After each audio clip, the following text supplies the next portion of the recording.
E se eu te dissesse que o exército mais poderoso da antiguidade não foi derrotado pela espada, e mais por algo que você nem podia ver, mas podia sentir? Imagine isso, e milhares de soldados marchando sob um sol escaldante, suas túnicas encharcadas de suor, os pés cheios de bolhas, e o ar tão denso pelo mau cheiro que respirar se tornava uma tortura. Não é uma cena de filme. É história real. Os legionários romanos não enfrentavam apenas flechas, espadas ou emboscadas. Havia um inimigo ainda mais silencioso, persistente e brutal, o fedor de sua própria existência. Um cheiro que grudava na pele, nas roupas, na moral. Que adoecia corpos e também vontades. E o mais impressionante, desse mesmo cheiro, uma mistura de suor, doença e morte, foi responsável por algumas das piores derrotas não registradas oficialmente na história do Império. Fique comigo, porque o que você vai descobrir hoje vai mudar completamente a imagem heróica que você tinha dos soldados romanos. Este vídeo não é apenas sobre cheiros, é sobre como a humanidade em si mesma podia se tornar o maior obstáculo de um império.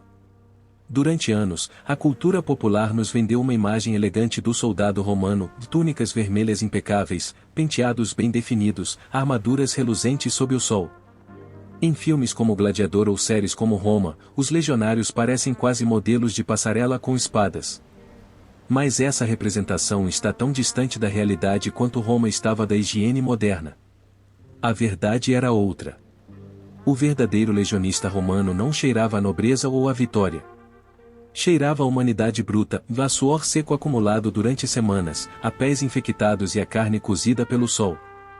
Sua capa não flutuava heroicamente, estava rígida pela sujeira e pelo sangue.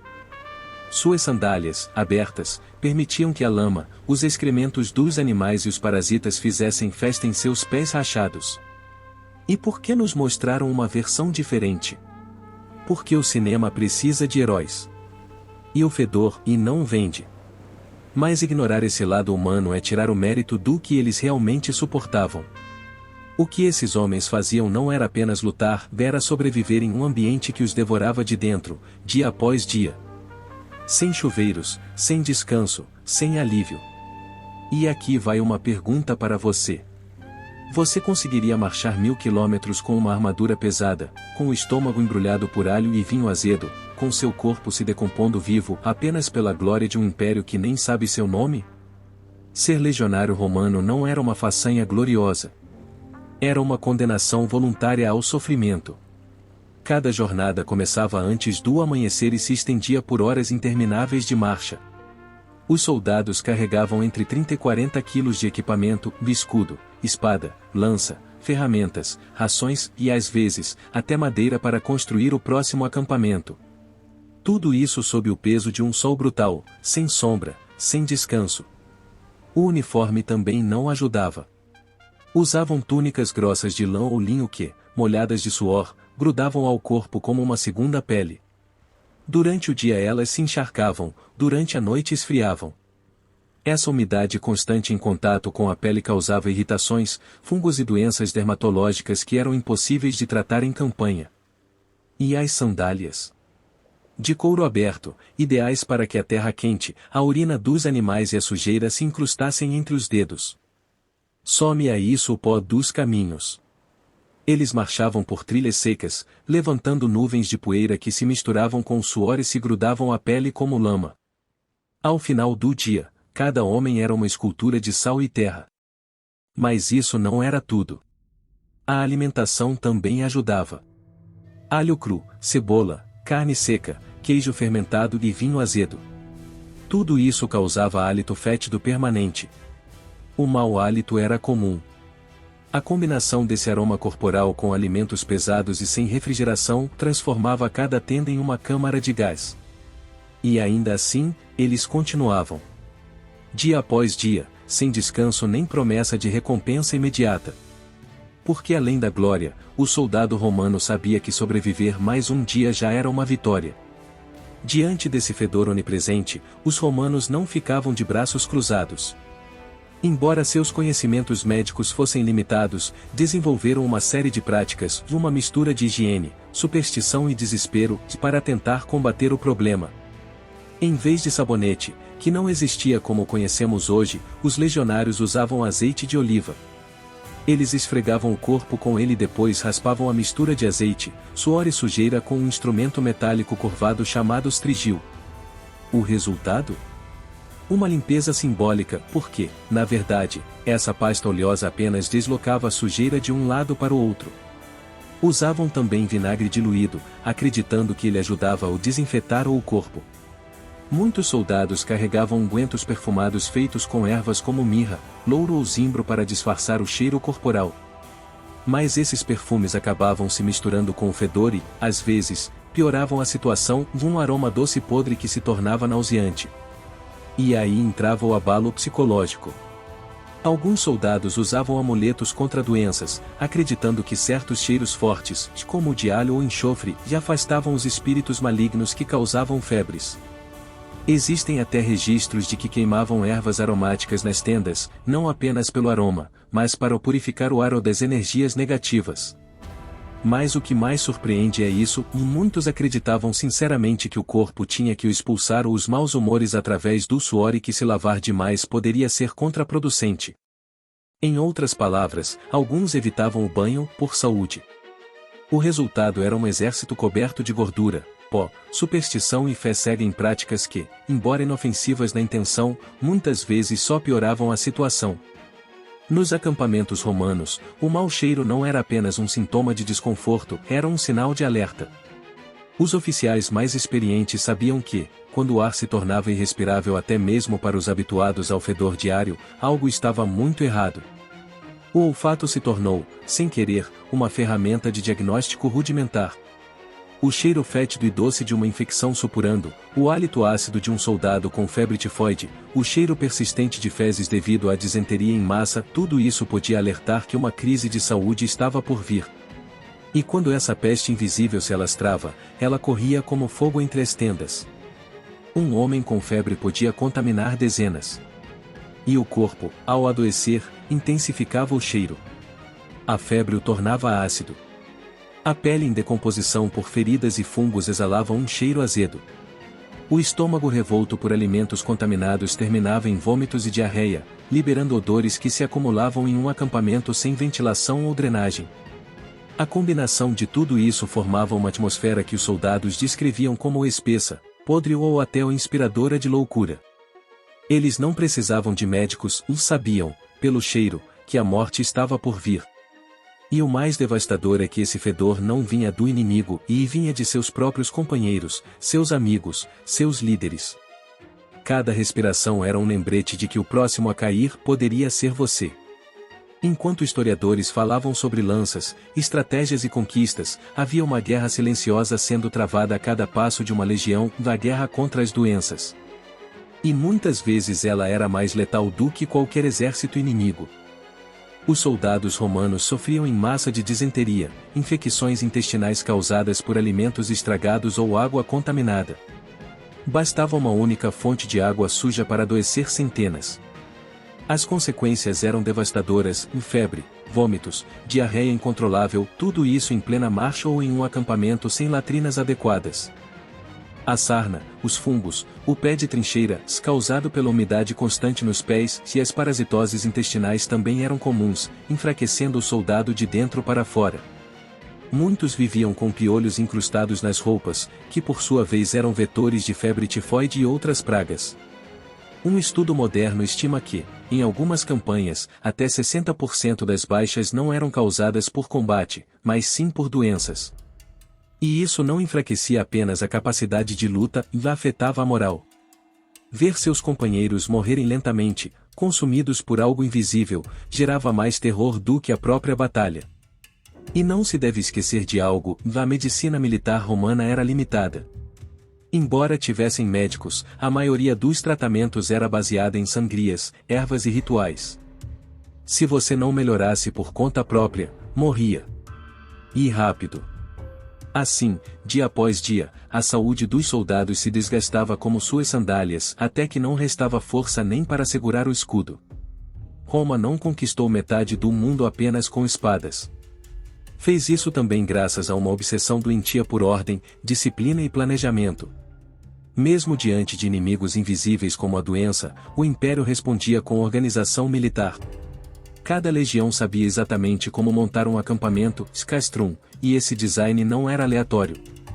Seguia planos rigorosos onde as áreas de descanso, as cozinhas, os estábulos, os latrinas e até os depósitos de lixo eram cuidadosamente separados.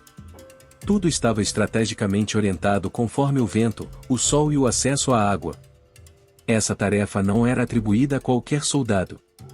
Os metatores, uma classe de especialistas dentro do exército, eram responsáveis por medir, avaliar e escolher o terreno mais adequado.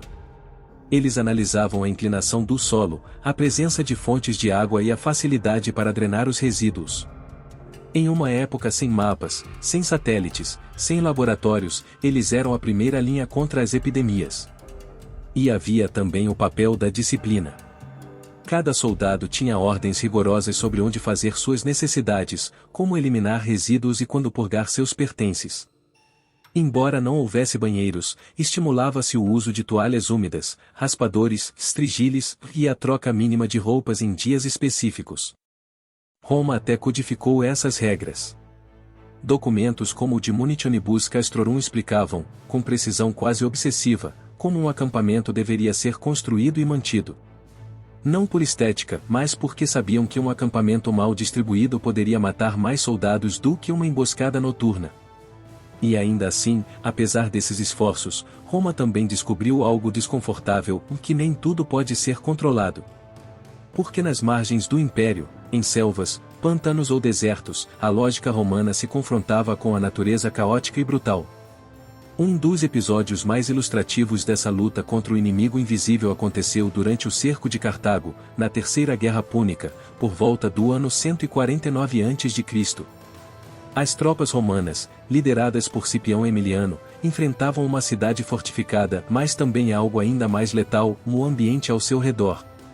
Segundo o historiador Apiano, a falta de previsão e o acúmulo de água perto do acampamento romano causaram um surto maciço de doenças. A combinação de umidade, calor africano, restos orgânicos e água podre criou um terreno perfeito para as doenças. A disenteria se espalhou entre os soldados como um incêndio silencioso. A situação ficou tão crítica que não apenas homens morriam todos os dias, mas os soldados saudáveis começaram a se recusar a dormir perto dos doentes. A moral caiu, e a linha de comando começou a se fracturar devido ao medo de contágio. Não pelo medo do inimigo cartaginês, mas pelo cheiro que vinha de dentro do acampamento. Cipião, com sua disciplina habitual, reorganizou todo o acampamento. Mudou os doentes, drenou as áreas contaminadas e implementou um controle rigoroso de higiene.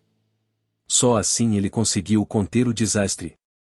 Esse episódio não aparece nas representações heroicas da história romana, mas mudou a forma como Roma enfrentaria os cercos no futuro. Porque após Cartago, entenderam algo essencial: não basta vencer o inimigo na muralha, é preciso sobreviver ao campo em que se luta. Por mais que Roma se esforçasse para controlar cada detalhe, da posição do sol ao tamanho exato de uma tenda, havia um inimigo que escapava a toda estratégia e a natureza. As campanhas em regiões hostis, como a Germânia, a Bretanha ou o norte da África, desafiavam até as legiões mais disciplinadas. O clima jogava contra elas, chuvas eternas, calor sufocante, pântanos insalubres, regiões sem fontes de água potável. Em alguns lugares, as tropas adoeciam antes de ver o inimigo. Um exemplo brutal foi a campanha na Germânia do ano 9 d.C., quando 3 legiões foram aniquiladas na floresta de Teutoburgo. Mas o que se esquece é que muitos soldados já estavam enfraquecidos por diarreia, febres e exaustão física antes do combate. A emboscada germânica foi o golpe final, mas o desgaste já tinha sido causado pelo ambiente. A sarna, os fungos, o pé de trincheira, causado pela umidade constante nos pés, e as parasitoses intestinais também eram comuns, enfraquecendo o soldado de dentro para fora. Muitos viviam com piolhos incrustados nas roupas, que por sua vez eram vetores de febre tifoide e outras pragas. Um estudo moderno estima que, em algumas campanhas, até 60% das baixas não eram causadas por combate, mas sim por doenças.